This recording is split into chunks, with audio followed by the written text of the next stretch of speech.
CTV News at 5 with Hudson Mack. The Auditor General says British Columbia's carbon offset program is a failure and a sham.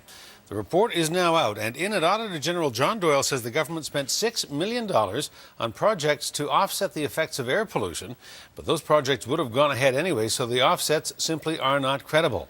But the province and the operators of the program are hitting back. They're accusing Doyle of ignoring evidence, and they say he simply doesn't have the proper expertise to even examine the program. Every word in there is supported by evidence that we've collected, and it looks at how carbon offsets have been procured and the policy that's around those carbon offsets within the province over the last few years. The public has never found it supportable that we take scarce taxpayer dollars from schools, colleges, universities and hospitals and transfer them over to some of the biggest polluters in British Columbia. Doyle says his office was subjected to an orchestrated and unprecedented campaign of delay and interference led by the Carbon Trust and the interests behind the millions of dollars in carbon offsets. Parts of that report were leaked in what the Speaker of the House suggested yesterday may be contempt of Parliament. BC's finance minister is playing up a warning from the Dominion Bond Rating Service that has upheld BC's AA credit rating based on the plan to balance the budget.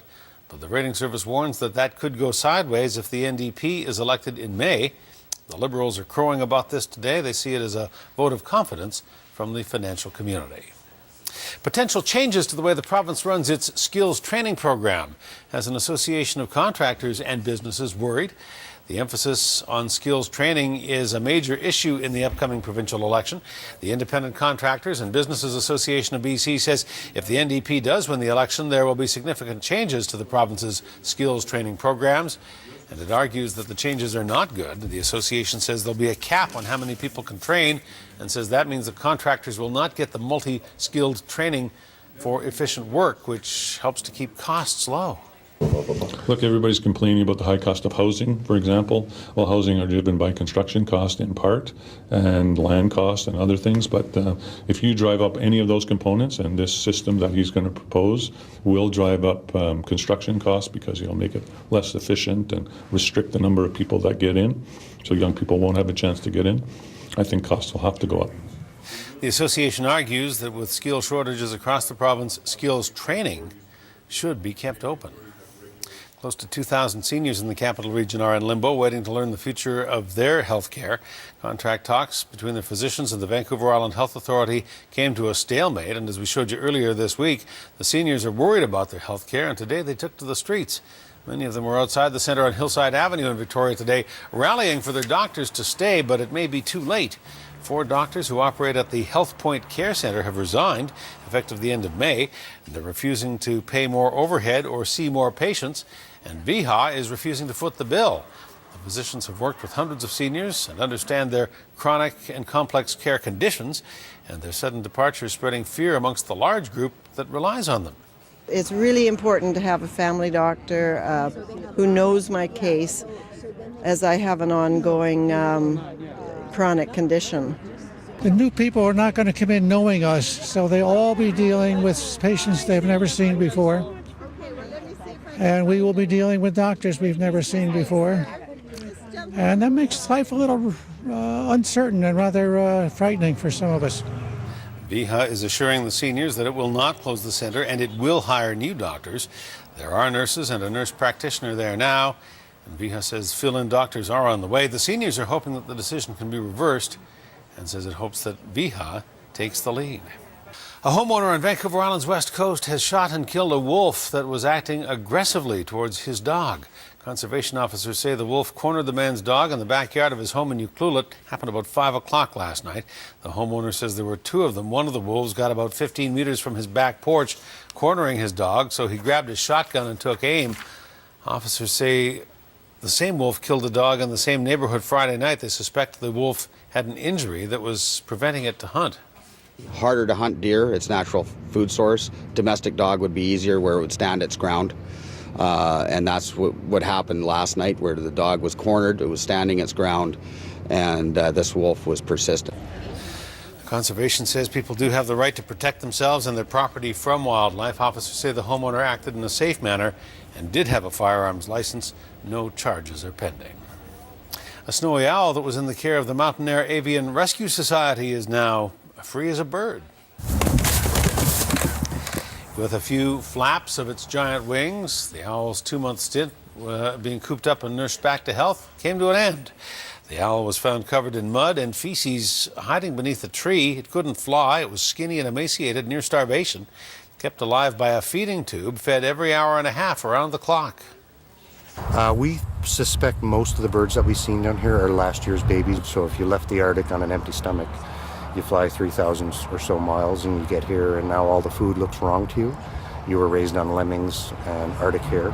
So then you got to try to find what you can eat, and you're already weak and in a strange land. So very hard on them when they travel this far.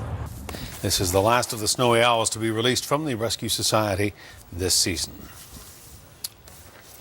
The Campbell River branch of the SPCA is shutting its doors for good as of Sunday. The SPCA says it's a difficult decision, but it came after the city awarded its pound services contract to a lower bidder. The SPCA says its proposal was as low as it could go without compromising the health and welfare of the animals it shelters. The Campbell River branch of the SPCA has been providing animal control services for the city for more than 30 years. A Toronto man who was deemed mentally fit to stand trial for murder has now been found not criminally responsible for the death of a Toronto police officer. You may recall the case. It goes back to a snowy January more than 2 years ago when a man named Richard Kashkar drove a stolen snowplow into Toronto Police Sergeant Ryan Russell. The jury decided Kashkar did not understand what he was doing at the time. There will be no jail time for him. Instead, he will be placed in a mental health facility. The officer's family is shaken by the verdict. There are signs from Washington, D.C. tonight that the U.S. Supreme Court may strike down the law that prevents legally married gay couples from receiving the same benefits as couples of the opposite sex. 5 justices are now saying the Federal Defense of Marriage Act, the so-called DOMA, appears to intrude on the power that states have to recognize same-sex marriage. The challenge was launched by an 83-year-old woman who was faced with an estate tax bill of hundreds of thousands of dollars when her partner died. Had she been married to a man, she would not have paid a thing. Well, today marks a milestone for the world's most famous little blue pill. It was 15 years ago today that the U.S. Food and Drug Administration approved Viagra for sale as a treatment for male impotence. Scientists at Pfizer accidentally created the drug while working to develop a pill to treat high blood pressure and heart trouble. Early tests found that it didn't really help either one, but it did have a side effect that has since spawned a multi-billion-dollar industry. Well, a trio of diverse BC singers and songwriters is joining talents for a creative tribute to a Canadian legend. Tower of Song is a creative tribute to the music of Leonard Cohen. Their songs are an elaboration on his classics, combining their voices, violin, banjo, string bass, piano, and guitar. The group began performing together in Vancouver in 2011, and they teamed up again for a string of sold-out shows last year. Now they're bringing their talents and their tribute to Vancouver Island. While we do interpret a lot of Cohen's material, we also present our original material, and sort of as a reflection of how Cohen has influenced our writing and influenced our playing. I mean, the material itself is so rich and seems to withstand treatments in so many different directions. So we have a lot of fun kind of going into different places. We're looking for that human connection and someone to voice whatever our struggles or our triumphs are. And he does that poetically, profoundly, and beautifully. Tower of Song is playing at Char's Landing in Port Alberni this Saturday. Tickets are at the door, $18 at the door, or $15 for seniors. Well, here's a question for you. What does your neighborhood taste like? Or what does any neighborhood taste like? It's the question of Victoria Development asked its community today ahead of its expansion around the historic Roundhouse. The holding company, Focus Equities, owns the National Historic Site and 20 acres of land that surrounds it in Vic West. Bayview Developments is building on the land and wants to engage the neighborhood through food. You can talk about specifics in regards to how tall a building is or where a building's located, but I think it really comes down to how does the neighborhood feel. And I think the principles really start to speak to things like livability, walkability, animation, and things that, you know, on an everyday level people will be part of and enjoy. And I think that's what really makes a neighborhood. A tower on the Bayview site is now under construction, and so is development of a seniors residence on site. Development of the roundhouse will be ongoing over the next year and a half. An update now on a story we first brought you last night about a porpoise rescued off the rocks in North Saanich. A long night for the marine mammal, but it looks like he may swim out of the other side of the ordeal. He's being called Levi. He cannot swim on his own, so he's being supported in a specially designed sling that helps him stay afloat. He's been receiving round-the-clock care since arriving last night at the Vancouver Aquarium. Levi was rescued from the Saanich Inlet after getting stranded on some rocks. Aquarium staff say they are now working to stabilize the porpoise to try to get him to swim on his own again, with the goal of getting him safely back into the wild. He's very weak, some evidence of muscle damage on some of his preliminary blood work, not surprising. He does have a lot of really good weight on him. That makes me think that whatever happened to him had to happen very quickly. He wasn't sick for a long period of time. That brings into play things like trauma, human-related activities, more so than a long-standing disease like a fungal infection or cancer or something that would take time for him to be sick. He's kind of where they always are at this stage of the game. The aquarium says a rehabilitation of 4 to 6 weeks is the best case scenario, but that will depend on Levi's underlying health issues, if there are any. The streets of the Harbour City were filled with red surge today as RCMP officers from up and down Vancouver Island paid tribute to a fallen comrade.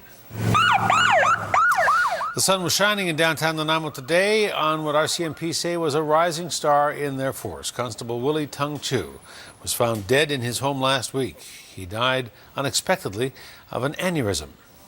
Willie Chu, very conscientious, intelligent, bright individual, sincerely impressed me with his ability to study, know his police work, never gave up, always sort of trying to find a better way. It does give us some great peace that he passed away peacefully. However, a significant loss to policing within this country. Willie Chu was 27 years old. He had been on the RCMP for just 13 months. Well, for the 23rd straight year, the popular Brant Festival is taking flight in Parksville. Every year at about this time, bird watchers from all over Canada and the U.S. flock to the Oceanside area to catch a glimpse of the rare Brant. The birds are migrating right now from Mexico to Alaska. They stop along the beaches in Parksville to feast on herring. And this year, there's a new bird in town. This is Miss Lucy, the Brant Goosey, landing to make sure that there's plenty of entertainment for everyone. Oh, the Brant Wildlife Festival is a big celebration to honor all of the natural phenomena that happen here at this time of year. It's just a huge event, and people come from all over the world to celebrate this natural happening. Lucy will be attending events all over the Oceanside area. The festival runs until April 21st.